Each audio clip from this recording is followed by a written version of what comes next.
You're listening to Win-Win, an entrepreneurial community with your host, Ben Wolf.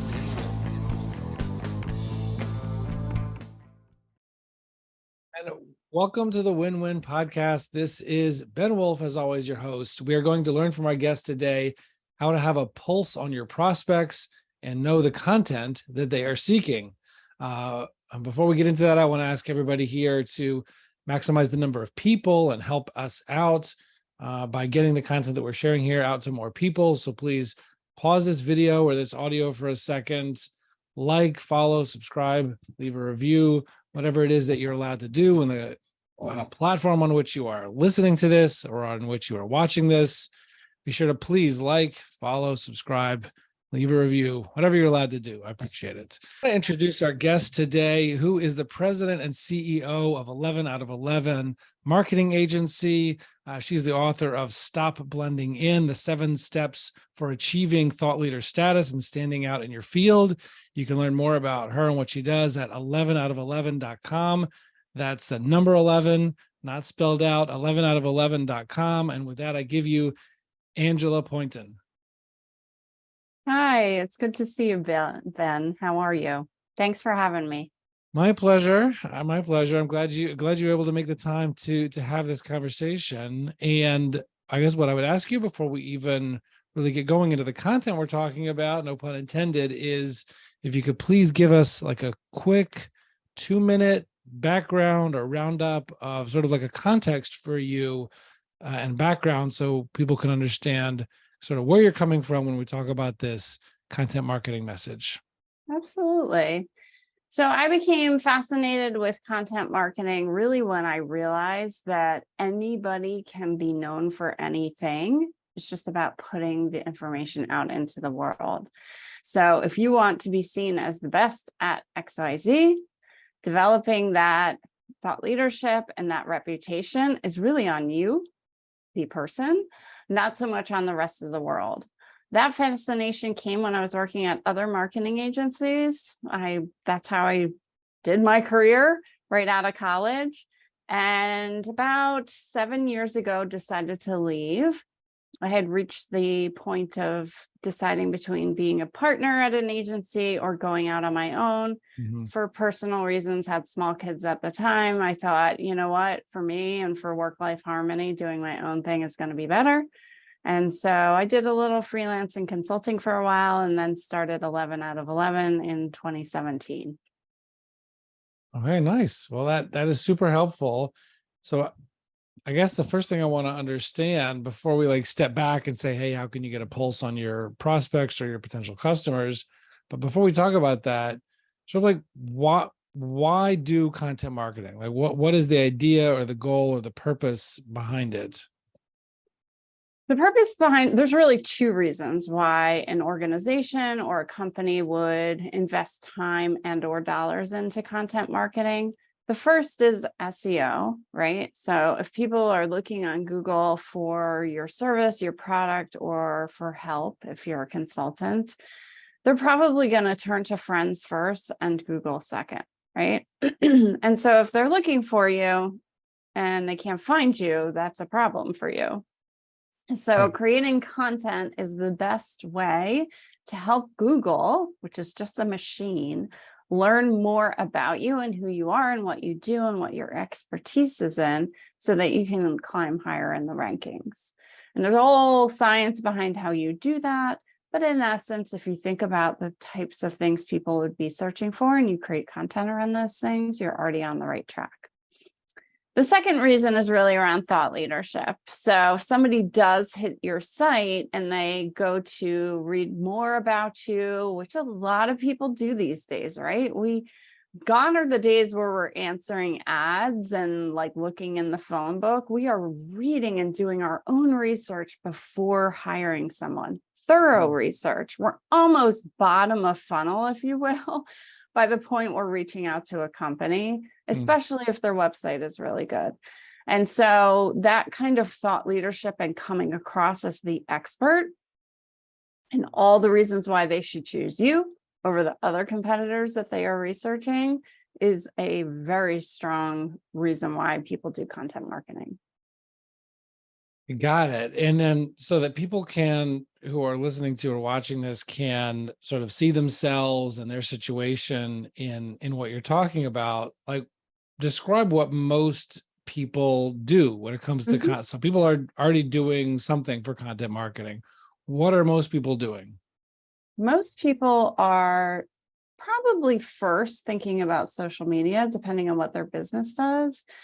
And so thinking about, wow, I should be posting more on LinkedIn if it's a B2B type company or consulting practice, or I should be posting more on Facebook or Instagram or doing TikToks. And that can quickly feel overwhelming for some folks. The other path that we commonly see is they occasionally put out a new blog article or an email newsletter, right? And by occasionally, it's usually sporadic. It's just like going to a gym. You get really excited at first. I'm going to be dedicated to this. You put the time into authoring some content, and then you're like, well, I don't really want to do that again. And so time goes on, which is challenging, right? It's challenging to keep that rhythmic production of content, the type that both an audience needs to see you as a thought leader, but also Google needs to see that you're constantly updating your website. But those two areas, either blog and email newsletter or social media, are where we see most people start. Mm-hmm. And I guess what would you say are the biggest like mistakes or errors that people are making? I mean, you already sort of described not being consistent, but like what else would you say about what mistakes or errors that people are making, I guess, in their content marketing strategy, if strategy is even too highfalutin of a word for what most people do? That's yeah, it's all good.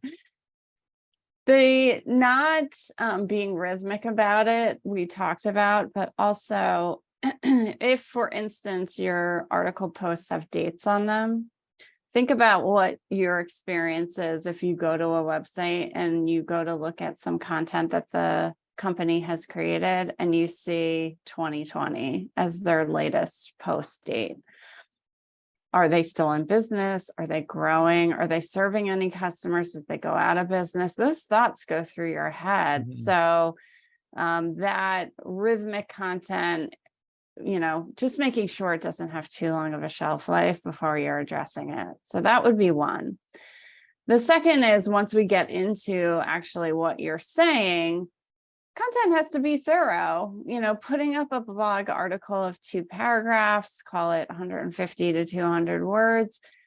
I don't want to say you might as well not be doing anything at all, because the sheer exercise is good, just like going to the gym. Anything is good, but Google can't do much with 200 words, and 200 words probably isn't enough to share your thoughts, right? And be seen as an expert. So the second mistake I would say is not long enough. Mm-hmm. Some people might argue, well, people are busy and they don't have time to read. Let's face it, everybody is skimming. Nobody is reading word by word by word these days. And so in that regard, having clear headers and section breaks and those types of things are going to help your reader.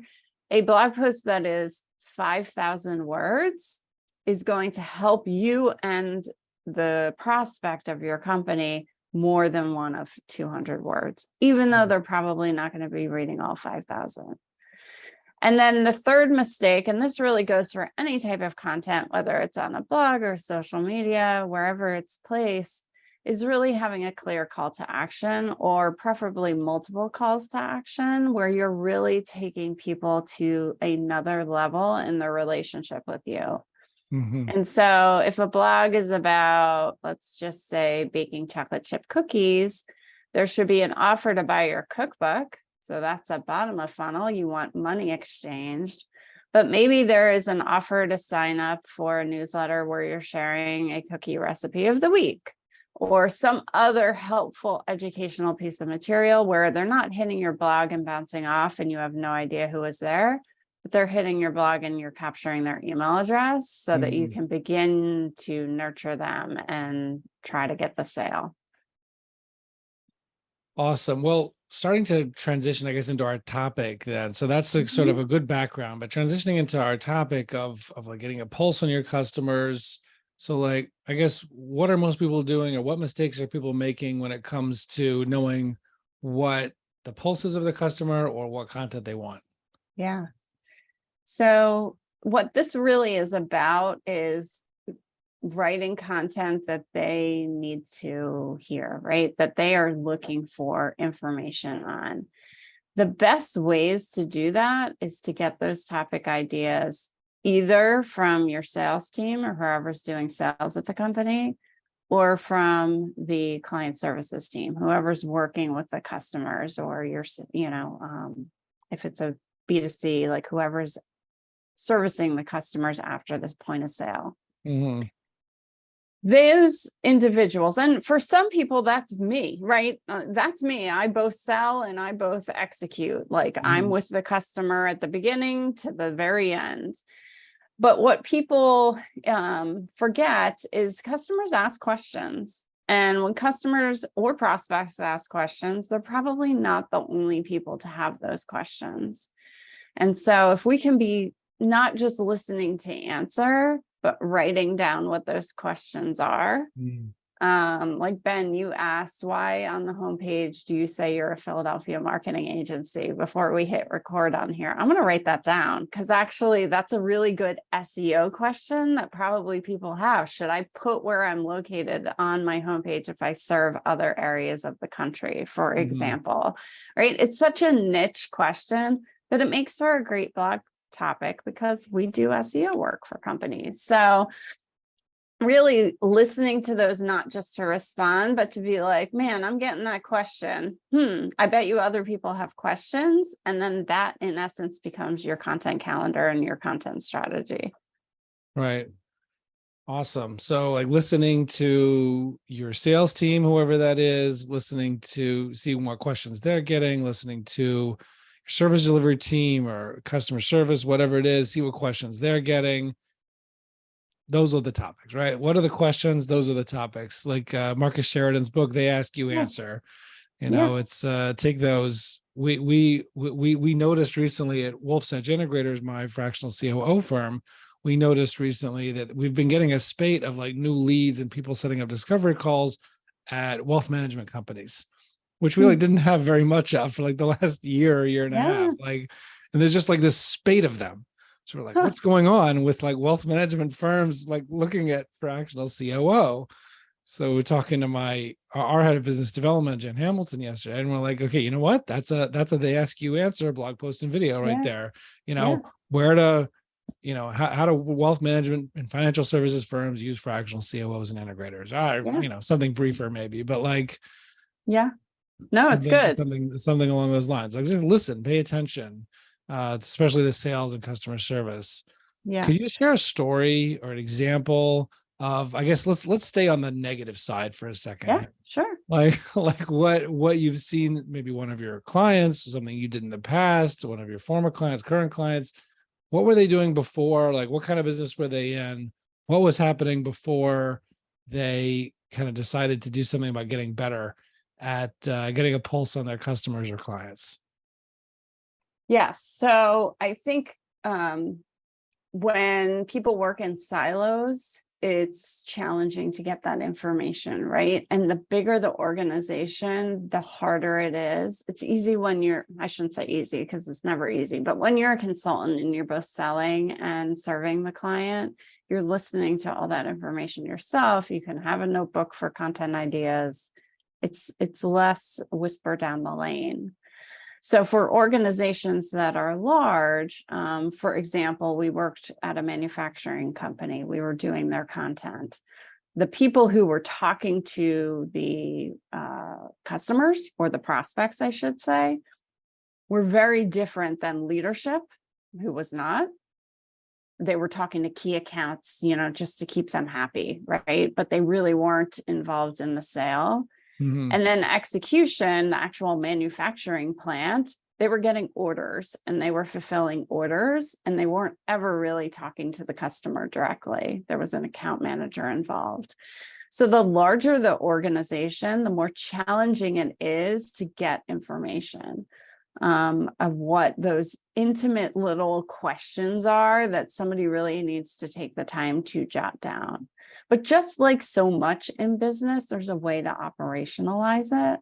And so for that customer that we were working with and coaching and creating their content strategy, we interviewed those folks who were speaking with the customers and prospects. Hey, what do you hear often? And you'd be surprised what they can remember and can conjure up as good topics. It's a great way to not just guess, but to really get those nuggets. And it also doing that on a routine basis. So we plan content for clients on a quarterly basis, right? Mm-hmm. If we have those conversations quarterly, and any organization can do this, bringing together marketing and sales, it also does something to change the sales team's thinking into really proactively noting those ideas and sharing it proactively with the marketing team. We are very much about, and this really came to be maybe 5 or 6 years ago, this idea of revenue operations where sales and marketing are working together rather than against each other or in silos. When we're working on revenue operations, we're all working toward the same goal, revenue. And so if we are getting that information from sales or account management and we are able to execute on that, it's just going to make it that much better for the organization as a whole. I will say there is one challenge that we didn't talk about, which is some companies do things that nobody knows about. It is a new area, a new industry, a new service. Like, a fractional COO is a relatively new service.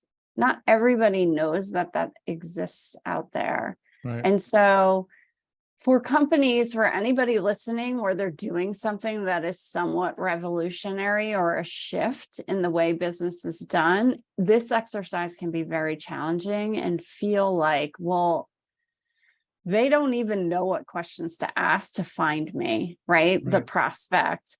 And so we all want to target what's called bottom of funnel keywords. I want to hire a fractional COO, for example. Great. That person hitting your site is qualified. Man, you want that lead, right? But what are they searching for earlier in their journey before they figure out that that's a solution? And those questions can feel very broad and like, well, that's not really what we do, or we don't really truly have competitors. When something is brand new, it's more challenging. And you really got to think about, for example, we have a company that creates a culture operating system, if you will.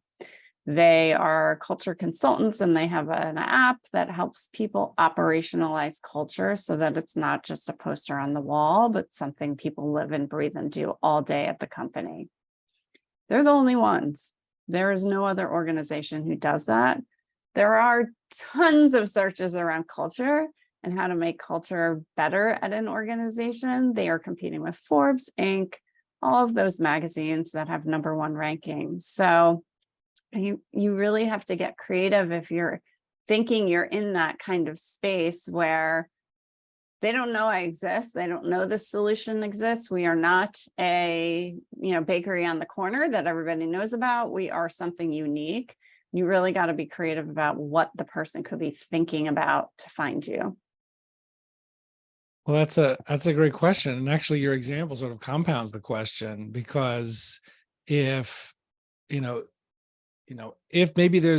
the things that people would be searching for are so, either they're being talked about by people with just much bigger names, much bigger SEO and clout or whatever, that they're going to get found much more. And it's going to be hard to ever get found in such busy topics. Or I think another question that comes to mind is that the things that they might be searching for are, again, they're so, maybe unrelated to, or they not unrelated to what you do, because they are related to what you do, but they're, there's maybe 10 different solutions, 20 different solutions of different kinds of companies, different kinds of services. I think about people that want to have a want to have a better life or self-managing company. All right. So you could do, fractional COOs, or you could learn about meditation. I mean, I don't know. There's like all Right. different things Yeah. that people might be searching for that may all be somehow related to people who would be interested in you, but they'd also be potentially interested in lots of other things. Yeah. So what do you do? How do you approach that? Or what do you tell people to do to get an idea of, if you're in this sort of innovative space or something that not a lot of people are searching for, not a lot of people know that your actual solution exists, Yeah. in particular. So what What do do you you tell do? people about how to drill down on what are they searching? And I don't know, what do you tell people to do to solve for that? Yeah. The best, if you are not only a new revolutionary concept, but you also think about what people might be searching for, and you find that you're probably, and I would recommend doing a couple of searches to see what comes up. And you find that you're probably competing against like 100-pound gorillas. Those 100-pound gorillas are going to be things like magazine websites. If you're in the medical field, WebMD, those websites that are just churning out tons of content every day. Google loves them for a reason. If you find that that's the case, the next thought process you should have is, how can I niche down and think about, okay, if I'm, maybe somebody doesn't, I'm just going to use you as an example, Ben. Maybe somebody doesn't know the word fractional yet, but they might know the word part-time. And maybe they know the word part-time and they're in a specific industry. So part-time COO for manufacturing or for wealth advisory. That's where you can then do another search on Google and see what comes up for this. Like, is it a bunch of crap? So if I'm a person looking for something like that, am I getting really frustrated because Google is just not presenting your type of solution? That is a green light to go and create some content around that. It can feel frustrating because it is so niche and you think, ugh, is anybody searching for that?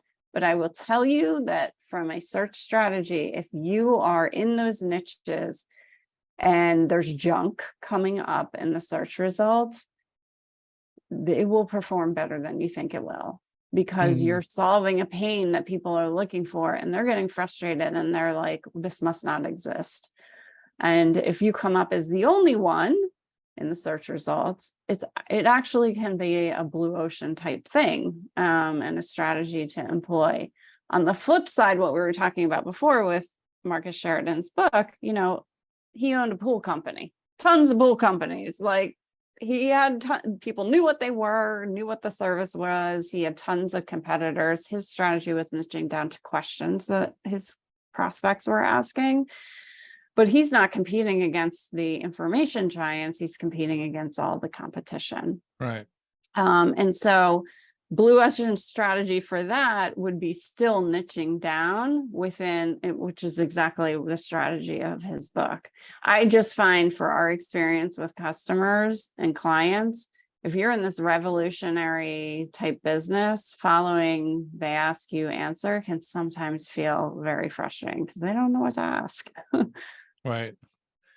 No, it's good stuff. We do get lots of questions. So we actually put out questions. And again, they talk about doing questions that people don't want to answer, like, how much does a fractional COO cost? Right. They wrote a big article about that. Who are the best fractional COOs? Who are the best fractional integrators? So we highlighted 5 of our competition. Some of them link to our website on their website, Sure. which is great. And do fractional integrators compete with the EOS implementers? Because a lot of implementers, which are a lot of our referral sources, sometimes are concerned about that or wonder about that. So anyway, try to do that somewhat.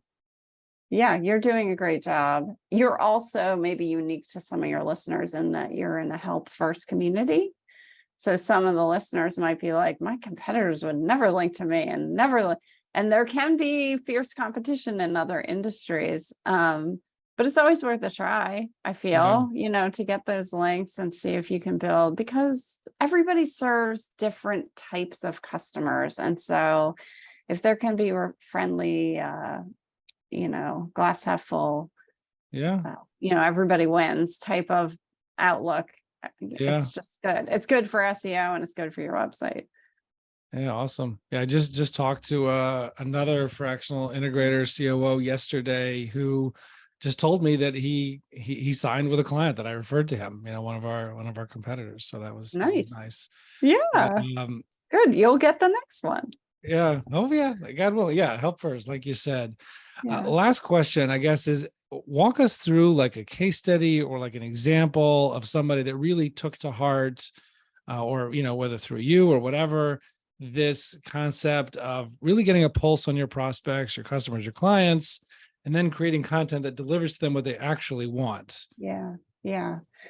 Yes. So I think a good case study would be a company called LymphaPress. They're a medical device company located here in the Pennsylvania area, but they serve a large portion of the United States, and they create what's called a compression pump for sufferers of lymphedema and lipedema.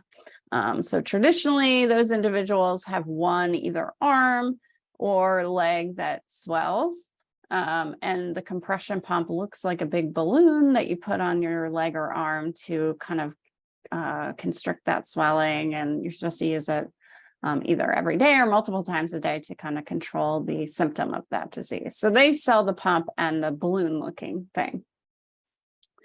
The community has associations that serve the community and educate the community and put on conferences, but if you have any association listeners, I apologize. Traditionally, associations are not the best marketers. They're usually nonprofits working with really strict budget. And there's, of course, outliers of that. But in their case, the association's websites were really not good. And so there was this underserved audience of prospects out there, people seeking information who couldn't find it very readily. And so if anybody suffers from anything, what crops up there, which is Facebook groups and people helping one another, because the medical community is not helping them as much as they should. It was an opportunity for our client. While they are a product within the industry rather than a physician themselves or a nonprofit themselves, why not start the community of information for their patients and bring in clinicians who are the thought leaders, who can speak medically, but they're the host of that, right? And this was a tiny idea in their content strategy 4 or 5 years ago that really blew up. And all credit goes to the team at the client because they loved the idea and they created a podcast and a webinar series and a roundtable and all of these different feathered content where our role was really managing both SEO and clinician interviews to gather medical information for the community. Their website traffic has gone through the roof from 1,000 visits a month. They're now exceeding 16,000 a month. It has just grown astronomically because there was an opportunity that they did not shy away from. They could have easily said, we are not physicians, we just can't represent this in this way. We're a product. And they leaned in instead. Their marketing person now, a new hire, actually has lymphedema. So there's that authoritative voice of the patient in their strategy, which they didn't have up until maybe a year ago, which has just made it even better. And so I would encourage anybody listening to think about how you can get creative with this and not think about, well, why should people listen to me? But really looking for that opportunity to serve that missing voice and be the thought leader, because, there's a lot of space out there for it. As I started this conversation, if you want to be known for something, it is largely up to you to do that. Awesome. Well, I really appreciate this. Again, people can learn more about what you do and about content marketing strategy and tips. I know you always get a lot of useful information in your newsletter, 11out of11.com. And, again, asking your sales people, your client service people, even if that's yourself, like, what are the questions that you're getting asked? Use that for content, answer those questions. Think about if you're unique, as Angela shared, in your business, not something that a lot of people are aware of as a solution, somewhat innovative. Thinking about, well, what are people searching for, and what problems are they having that they might be searching for that are not already taken up and overwhelmed by 800-pound gorillas and magazines and WebMD type of organizations. So really, really appreciate this. Thank you so much for sharing all this knowledge, this information, these tips, these tricks, not tricks exactly, but just this knowledge. Really appreciate it. Thank you, Angela. Oh, thank you, Ben. It was fun. Awesome. Yeah, no, it was great to have you on. Great to see you again. We've known each other for a few years now and in real life. So great to talk with you again about this. And everybody else, we'll see you on the other side. Thank you. You're listening to Win-Win, an entrepreneurial community with your host, Ben Wolf.